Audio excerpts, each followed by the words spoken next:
be advised, the opinions and views of the hosts and guests do not reflect those of the station.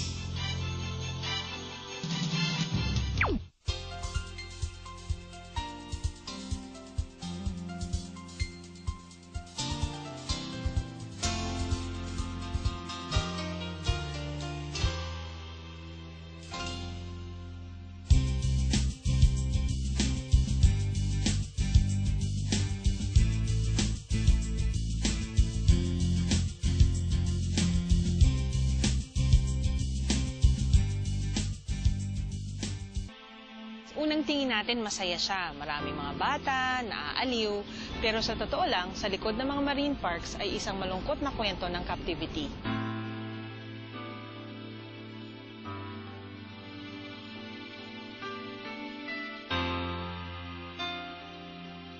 Ang mga ocean parks, kung saan meron silang mga marine mammals, isa ito actually kulungan ng mga supposedly wild animals.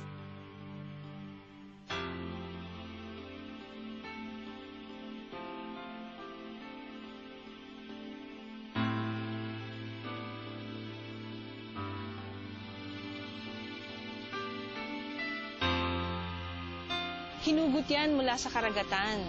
Kasama nila yung mga pamilya nila. Nung sila'y malaya pa, lumalangoy-langoy. Bagamat tingin natin masaya siya, sa likod niyan, ginugutom yung mga hayop para sumunod sa utos. Dahil hindi mo mauutusan gumawa ng kahit na ano kung hindi yan gutom.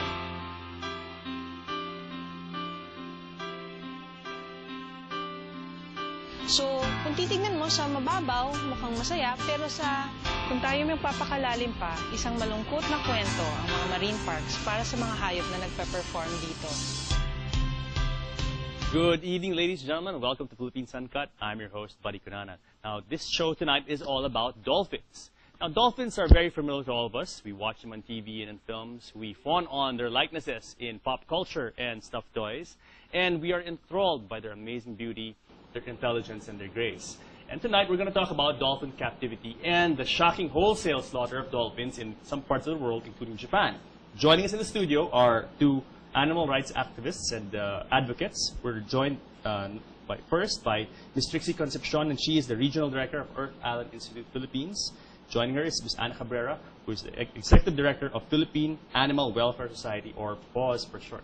Welcome, ladies, to Philippines Uncut. Thank you for having us. And good evening to you, Buddy. Thank you very much. Let's start by talking about your organizations. Let's start with the Earth Island Institute Philippines. Yeah. Earth Island Institute is actually the local office of Earth Island Institute in the United States. We are a grassroots organization which has over 40 projects all over the world. One of our biggest projects is the Dolphin Project, which aims to free all captive dolphins all over the world, as well as protect dolphins from fishing industry, like the tuna industry. So that is one of our biggest projects in the world. And, well, one of the biggest engagements we have is with Taiji, Japan, where one of the largest slaughter, the most cruel and the largest slaughter of dolphins occur in the whole planet. How big exactly? You said Earth Island Institute is it's an international organization. How many chapters do they have all over the world? The head office, we have about 40 projects based in the United States, and we have about, I think, a handful of projects based outside of the United States.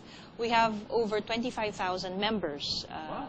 Members, meaning they can get updates about the activities of the organization, they get newsletters, and they can participate in each and every project they wish to of the Institute. In Asia, I mean, are there a lot of activities of this organization? Yes, for one, we have our campaigns are quite big in Asia. For example, in Taiji, Japan, that's our #1 project. And then we also have the project in the Solomon Islands, where we are also trying to convince local populations to give up their centuries-old practice of hunting and killing dolphins. Okay. We also have the project in Indonesia, where in some remote islands they catch orca whales for food. And of course, in this whole entire area, East Asia Pacific area, we conduct the largest food auditing system, where we audit tuna canning companies to make sure that the process of catching the tuna fish is not detrimental to dolphin populations in the oceans. Okay. Now, let's go to Anna. Talk about PAWS. Nice name. Yeah, we're very basically a local group, and we're more known for advocacy in the dog and cat protection. But actually, PAWS is for the protection and promotion of all animal welfare. All animals, not just domesticated animals, but even wild animals. It's just that we're a volunteer group, primarily volunteers, and we're an all-Filipino group. And we have volunteers, mostly doing shelter work, caring for the dogs and cats that have been victims of cruelty and abuse. And then we lobby for laws that seek to expand protection of animals in the Philippines. And you've been quite successful, no? With some of the legislation that you guys have tried to pass or have passed. Yes, we actually lobbied for the Animal Welfare Act, and it's the first ever anti-cruelty law of the country, and this is the first in Southeast Asia that we had. But it's up for amendment, and we are pushing for the amendment because it's a 14-year-old law, and the penalties prescribed are a bit outdated, and they're not really becoming a deterrent for cruel people. Yes. They lack teeth. Yes. All right. So good luck in that endeavor. Let's talk about dolphins now, which is really the main thrust of our show. Trixie, how are dolphins unique as a species in the animal kingdom? I mean, how come you guys are focusing on dolphins? Yeah. Actually, we're focusing on dolphins in particular because some human activities like fishing and like the dolphin show industry is creating a situation where some of the populations are now endangered. In particular, you have the dolphin hunts in Taiji, which is just indiscriminately killing several species of dolphins and whales. So why are we focusing on them? They're also, according to scientists, one of the more intelligent animals in the animal kingdom. They're the only wild animals that have known to be helping humans in distress. A lot of stories about that, yes, absolutely. Documented against stories. Sharks and people who've been victims of sea disasters, a lot of stories about them being rescued or helped to safety by dolphins. Exactly, and these are all documented, and scientists themselves have attested to the intelligence of these animals and compassion, not only towards their own young. Empathy, but towards human beings, which is not part of their species. And that really demonstrates a higher level of intelligence. When a being or a creature is able to empathize or show emotion or feel for another being, then that is really a sign of as I said, a high, almost human level of awareness. And we as humans, knowing this about dolphins, should not be, we believe, killing them en masse or using them for dolphin shows, which is actually an insult to their intelligence. To us, it's better to actually watch these majestic animals in the wild. Before we go there, how smart are dolphins really compared to dogs? Because man's closest interaction, and I'm sure Anna will agree with me, are cats and dogs. I'm a dog lover, not a cat person, but both are smart. But when people talk about smart animals, first thing comes to mind, dogs. How smart are dolphins when you put them side by side? I think the dogs, are they smarter than dogs? Well, some scientists say in terms of brain size, dolphin has a larger brain size than a dog. And then in terms of activities that they can do, how they can play around with things, sometimes the dolphins have a higher level of playfulness than dogs. They can manipulate things, a sense of being playful. That shows a high intelligence. But very similar to dogs then. They're like dogs in the ocean. That's right. Very similar in many ways. That's playfulness, intelligence, attachment to humans, closeness to humans. But they're wild. Yeah, they were never domesticated at all in their biological evolution. So that sets them quite apart. Are they dangerous in the wild? Yes and no. In the wild, the research is that when you have dolphins in captivity, that's when they become more dangerous. But in the wild, they are dangerous to one another. Like orca whales, they can kill bottlenose dolphins for food or small porpoises for food. Course, yeah. So they are dangerous to one another. But when you put them in captivity, that's when they become dangerous to humans. Okay. Let's talk about how the two of you got together. I understand that you two ladies have known each other for a long time, and it's been a collaboration over, not a few years. How did you hook up? Well, we go way back, Trixie and I, and as usual, we are a dog and cat group, and the thrust of PAWS really is to increase awareness by using the animals or putting at the forefront animals that people are more familiar with, and there's no animal that more people are familiar with other than that, cats and dogs. But then Trixie came in 1998, and she said, there's this dolphin show, traveling dolphin show, which will be put up in Ayala malls. And this is a cause for concern because they're trying to bring in something to the public and passing it off as educational and conservational, and there's actually a big cruelty behind it.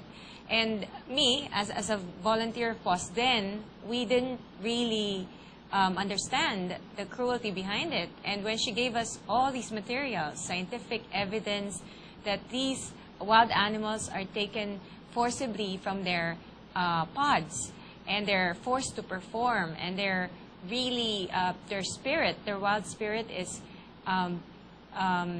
they're shattered just so to make them perform, we began to understand that making dolphins perform for our entertainment is the most cruelest thing, most unethical thing that humans can do to a wild, free spirit. Yes. Interesting what Anna said about being separated from, the dolphin being separated from its family or its pod. You said the pod. Is that what you call the dolphin grouping? Yes. Pod? Okay.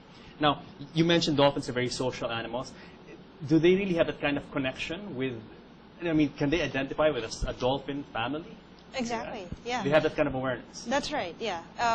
When it's been documented that when a mother gives birth to her young, she and her baby can stay together for several years. The baby also identifies with females in the pod, like aunts. If the mother needs to feed and she goes away from the pod, the aunts will actually go and assist the baby to swim. So there's that kind of structure where they have a family, where when somebody needs to go to feed or whatever, there's a next of kin to take care. They look after each other. Yeah. They identify with each other. They know they have roles as well. Exactly. Wow. Exactly. Now, the video that we showed before we came on cam was a video of Earth Island Institute. That's it's right. An Earth Island Institute production, and it's That's available on YouTube. And it showed us a clip of what Anna was saying about the cruelty that dolphins experience when they are brought into captivity. What is wrong with captivity in a nutshell? Why is it cruel, Trixie? From the time that dolphins are caught in the wild, Yes. because no wild dolphin will willingly go with you. So you have to fight off their family members who will try to defend whoever you're catching. That happens? That Yes. will happen. And because the dolphin show industry would always choose a young female animal because they're trainable. And they can breed. They can breed, and they're not as hostile as the males. So they will choose young females, and the rest of the pod will usually try to protect this particular animal, and you have to fight them off or injure them or at worst kill them so you can get this animal. When you have already brought them in captivity, you have to train them to obey your commands. So they can jump through hoops, they can bounce balls on their snout, and you cannot do that with a wild animal unless you train it. So these actions of the dolphins, we all enjoy. Guilty as charged. Unknowingly, I've watched dolphin shows, and I've seen them, as you said, jump through hoops and balance balls on their snouts. This is not something that they do in nature. This is something taught to them by man. They don't have these skills, or they don't have this inclination in the wild. Correct. You never see a wild dolphin bouncing a ball.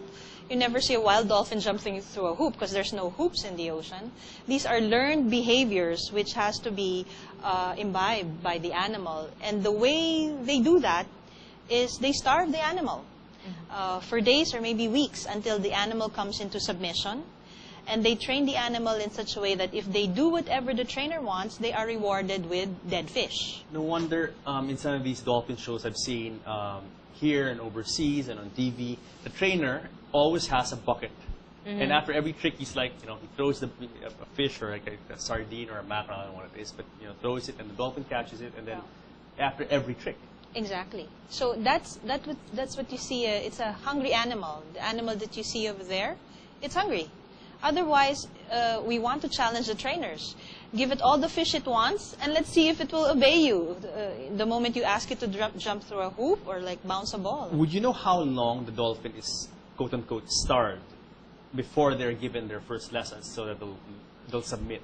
According to Rick O'Barry, Who's Rick O'Barry? Rick O'Barry is a former trainer of Flipper. Okay. Flipper, the Flipper. The Flipper of the 1960s. He was one of the first. We all know Flipper. Yeah, he was one of the first trainers to catch dolphins and train them for shows. But of course, now he's realized the error of his ways, and he's now, turning back on that one. But before, he said, animals have to be starved for days, even weeks. So each animal is different. The resistance of animal is very different. But they take on they like humans. They can take on they can like humans very quickly. So it's not hard for them to train dolphins. But you have to starve them. There is that breaking period where you have to break down their spirit, break them down physically, yeah. and the spirit obviously follows after that. Yeah. Now, Anna, from your point of view, pause. You guys, you mentioned that you have shelters and you take in dogs and cats that have been abandoned or maybe abused, and then you take care of them. What about people who come to the defense of dolphin shows who'll say, hey, in our place, in our facility, they're fed, they're safe, there are no aggressors around, they have no enemies around to prey on them, and they're actually better off in our tank, in our oceanarium. The reason, Buddy, why we wanted to go into this advocacy is because it has a very fake facade. Like, people think dolphins are actually enjoying and that they're just like dogs and they can be trained. Now, we always go back to the main difference between domesticated animals that have been with us for years and they enjoy human company and they can survive with humans as compared to wild animals. And all animal welfare and animal rights group will tell you that wild animals belong in the wild and they should be free. Now, for those who argue that they're just trying to save these animals from being hunted down or captured, they have to see the connection that the reason why they are being hunted down in the first place is because of the demand for dolphins in dolphin shows. There are no successful breeding programs, captive breeding programs for dolphins. So every time they say that this dolphin was bred in captivity, they're actually lying to the public. Most of the dolphins in dolphin shows were caught from the wild. And so it just begs the question, you say you try to protect them when your very demand is for these performing dolphins to be trained is fueling the trade. And for most organizations that save animals, we are foundations, we are non-profit. We never charge people an admission fee to go into our shelter and view the animals there. So if they were really going into dolphin protection, they should be registered as non-profit foundations. And every penny that they receive should go into rehabilitating those dolphins. And true rehabilitation consists of preparing them to be released back in the wild. Rehabilitation is not keeping them for life.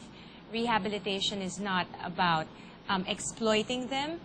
It can be likened to like an argument like I save a street child from the streets, but I go and send him out and prostitute him and make money off of him. And that's basically what the dolphin industry is doing to the dolphins. That's a good analogy when you think about it. And it's actually almost, as you said, almost exactly that. Mm-hmm. You take a dolphin out of the wild and then you break its spirit, and you send him out to perform and make money.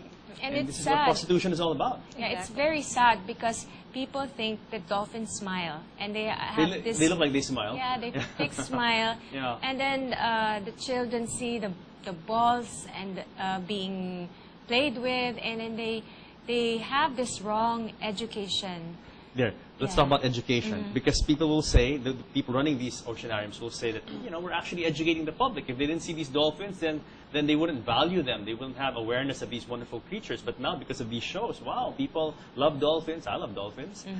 So what do you have to say about that, Trixie? Well, first of all, it's a kind of miseducation. Yes, you would see a dolphin, you would see it swimming, jumping, bouncing balls on its snout. But no wild dolphin does that. That is not how a real dolphin behaves in the wild. A real dolphin in the wild has its family. They swim for hundreds of miles in the sea. They never stop swimming. They're never confined in one single space. They never jump through hoops. So it's and they don't eat dead fish. They always catch their fish live. They eat their food live.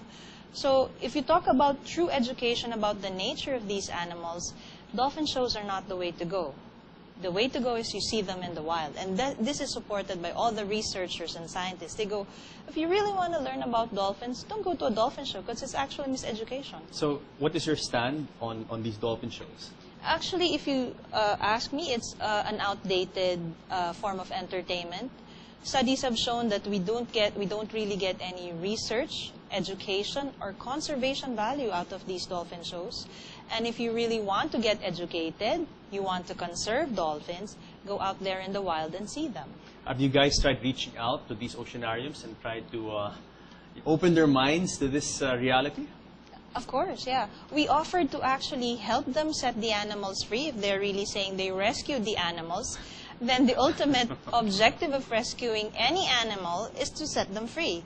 But unfortunately, the commercial side of exhibiting marine mammals is bigger. And if you've paid, according to reports on Taiji, if you pay as much as $300,000 for one animal there, of course you want to take back your money. And so how do you do this? You use the animal for shows and for commercial profit. At this juncture, we actually have a special guest in the studio, and we have with us Del the dolphin, who's come from who's joining us from the ocean, straight from the ocean. So, and he's carrying with us a short public service message. So, Del, I think this is him. Or it's Del saying, "Set me free. Don't watch dolphin shows." But he's a star. How can they not watch dolphin shows? Huh? Better watch him in the wild. Yeah. That's where he's free. That's where he's happy. That's where with his family. Where would be the best place to watch Del the dolphin? In the Philippines? Yes. You have one in Bohol, Pamilacan. They've converted their dolphin hunting ways to dolphin watching. They're setting up dolphin watchings here in Luzon, in Batangas. They're also trying to set up dolphin watch. And there's a good one in Dumaguete as well. So, and these are operated by communities. They don't need to catch the dolphin. They don't need to build a big oceanarium and spend so much money on it.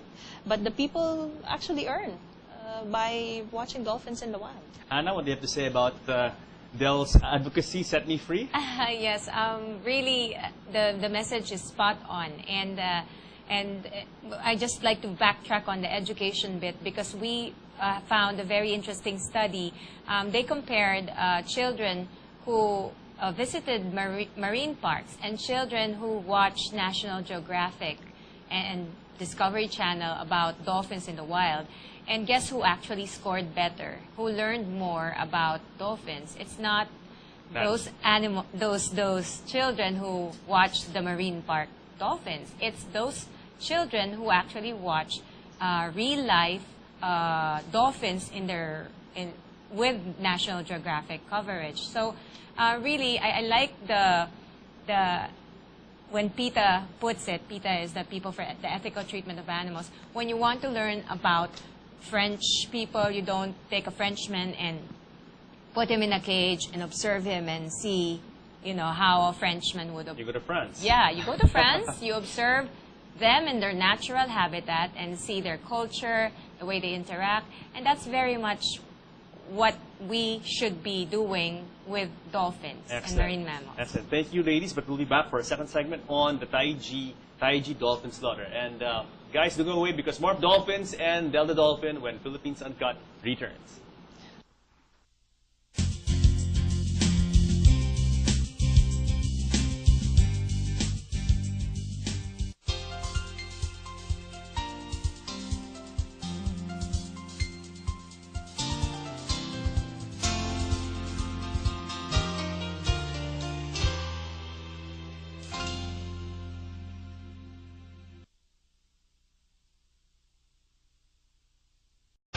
Ngayong magpapakalalim pa, isang malungkot na kwento ang mga marine parks para sa mga hayop na nagpe-perform dito. Good evening, ladies and gentlemen. Welcome to Philippines Uncut. I'm your host, Buddy Kunana. Now, this show tonight is all about dolphins. Now, dolphins are very familiar to all of us. We watch them on TV and in films. We fawn on their likenesses in pop culture and stuffed toys. And we are enthralled by their amazing beauty, their intelligence, and their grace. And tonight, we're going to talk about dolphin captivity and the shocking wholesale slaughter of dolphins in some parts of the world, including Captivity.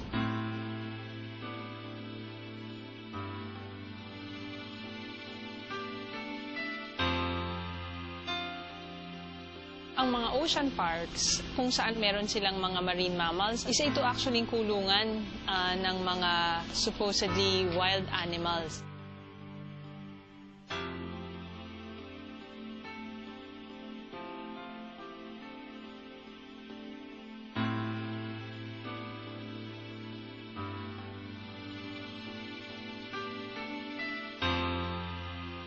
Hinugot yan mula sa karagatan.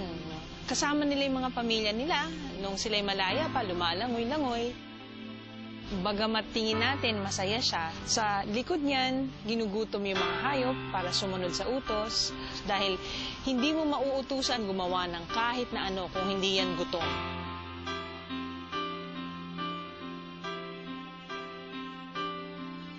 So, kung titignan mo sa mababaw, mukhang masaya, pero sa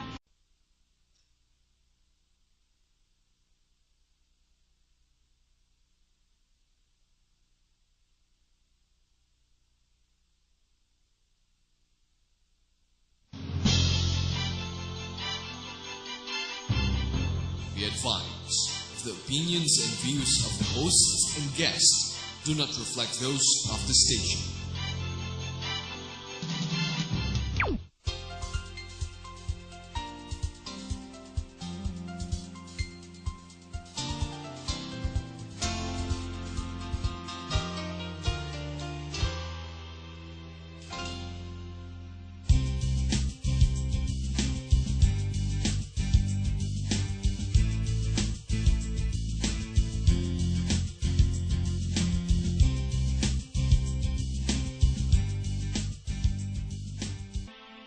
unang tingin natin masaya siya. Maraming mga bata, naaaliw. Pero sa totoo lang, sa likod ng mga marine parks ay isang malungkot na kwento ng